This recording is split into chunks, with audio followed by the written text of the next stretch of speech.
ایک دن حضور سیر کرتے کرتے مدینۃ المنورہ سے باہر کسی چراگاہ میں تشریف لے گئے۔ وہاں ایک قافلے نے پڑاؤ کیا ہوا تھا، تو ان کے سرخ رنگ کے اونٹ چل رہے تھے۔ ایک اونٹ حضور کو پسند آ گیا، اس کے بخت کے حضور کو پسند آ گیا۔ تو حضور نے ان سے کہا کہ یہ اونٹ بیچتے ہو؟ انہوں نے بیچنا تھا یا نہیں بیچنا تھا؟ حضور نے پوچھا تو کہا جی بیچتے ہیں۔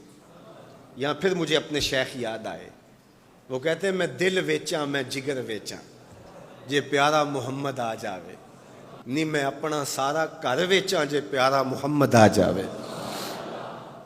کہا جی بیچتے ہیں۔ کتنے کا؟ کہا اتنے کا۔ سودا طے ہونے لگا۔ حضور نے فرمایا ٹھیک ہے میں اسے خریدتا ہوں۔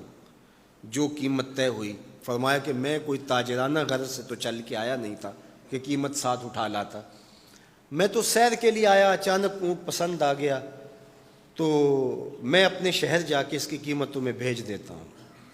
انہوں نے کہا ہمیں منظور ہے۔ حضور نے اونٹ پکڑا اور چل دی۔ کافی دیر وہ حضور کو دیکھتے رہے، اور جب حضور چلنے لگے تو حضور کی رفتار کے حسن میں کھو گئے۔ جب نظروں سے اوجھل ہو گئے تو دل پہ ہاتھ رکھ کے کھڑے ہو گئے۔ تھوڑی دیر گزرنے کے بعد سکتے سے باہر آئے تو ایک دوسرے سے پوچھنے لگے یار یہ جو شخص آیا تھا کسی نے اس کا پتہ بھی پوچھا؟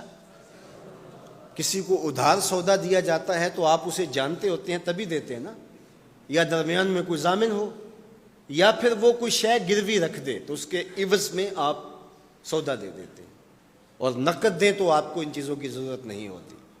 تو کہا ایک شخص آیا اور اونٹ لے گیا، کسی کو پتہ ہے یہ شخص کون تھا؟ تو انہوں نے کہا نہیں ہمیں نہیں پتہ۔ یار عجیب کہانی ہے، ایک شخص آیا قیمتی اونٹ لے گیا اور اپنا پتہ بھی نہیں بتا کے گیا، کوئی درمیان میں ضامن بھی نہیں رکھا اس نے، اور کوئی شے بھی گروی نہیں رکھی۔ ایک بولا یار جب وہ باتیں کرتا تھا اس کے منہ سے نور جھڑتا تھا، میں تو اس کے چہرے کو دیکھتا رہ گیا۔ اذا سر استنار وجہہ، اس کے چہرے سے نور نکلتا تھا۔ دوسرا بولا یار جب وہ مسکراتا تھا تو میں تو اس کی مسکراہٹ میں ہی کھو گیا۔ ایک نے کہا جب وہ بات کرتا تھا منہ سے چھن چھن نور کی کرنیں نکلتی تھی۔ اللہ اکبر۔ ایک کہا یار میں تو اس کی زلفوں کے پیچ و خم میں کھو گیا۔ اللہ اکبر۔ ایک کہنے لگا یار میں تو اس کی آنکھوں میں ڈوب گیا۔ کیا خوب سجن دیاں اکھیاں نے، کیا خوب سجن دیاں اکھیاں نے جویں پر کے سرائیاں رکھیاں نے، تو اجے میرا یار نہیں ڈٹھا جنوں ویکھ کے چن شرماوے، ادھی راتیں دن چڑھ جاوے جیو رخ تو نقاب اٹھاوے، تے جیو نکلے سیر کرن نو سارا گلشن سیس نواوے، اتے دھرتی لف لف جاوے جے ہاتھ پھلاں وچ رکھدا ہاتھ پھلاں تو ود جاوے، نین نشیلے مست رسیلے وچ سونا کجل سہاوے، اکھ اگڑے تے انج پیا جاپے جویں میں خانہ کھل جاوے، تے جے او کھولے پیچ زلف دے اتے راہی راہ پل جاوے، توبہ توبہ حسن سجن دا چال نہ چلی جاوے، بجلی ڈردی لشک نہ مارے متا بے ادبی ہو جاوے، علم خدا نے اینا دتا عقلاں وچ نہ آوے، عقل خدا نے اینی دتی علماں وچ نہ آوے، کی اعجاز نظر وچ او دی جو آوے وک جاوے، خلق او دے نے مولئی دنیا کوئی ورلائی جان بچاوے، آزم ایڈا سونا ماہی سانو کدرے نظر نہ آوے۔ انہوں نے کہا یار ہم تو اس کے حسن میں کھو گئے، کسی کو یاد نہیں رہا اس کا پتہ پوچھ لیتا۔ انہوں نے کہا جو بھی ہوا سو ہوا، اب وہ اپنے حسن کا جادو جگا کے تم سے قیمتی اونٹ ہتھیا کے لے گیا، اب وہ نہیں آئے گا۔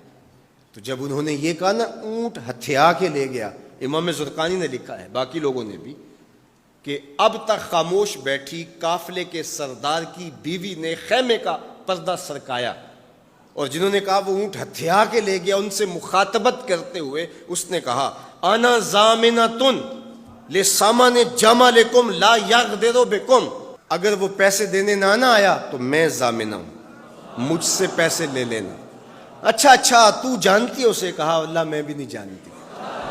تو کہا پھر ضمانت کیسے دے رہی ہو؟ کہا جب تم سودا کر رہے تھے میں نے خیمے کی اوٹ سے اس کا چہرہ دیکھا تھا، اور جس کا چہرہ اتنا سونا ہو وہ جھوٹا ہو ہی نہیں سکتا ہے۔ اللہ اکبر. ابھی تھوڑی دیر گزری.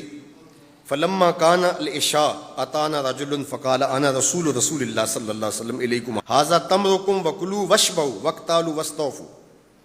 کہتے ہیں کہ وہ ایک شخص آیا, اس نے کہا یہ کھجوریں حضور نے تمہاری ضیافت کے لیے بھیجی ہیں اور ان کھجوروں سے اپنی قیمت پوری کر لو. انہوں نے کہا کہ ہم قیمت کیا لیں گے, خود بک گئے, تیری تک کے ادامہ میں مرید ہو گئے, ہمیں بتا وہ پیارا رہتا کہاں ہے. تو انہوں نے کہا وہ جو نخلستان نظر آ رہا ہے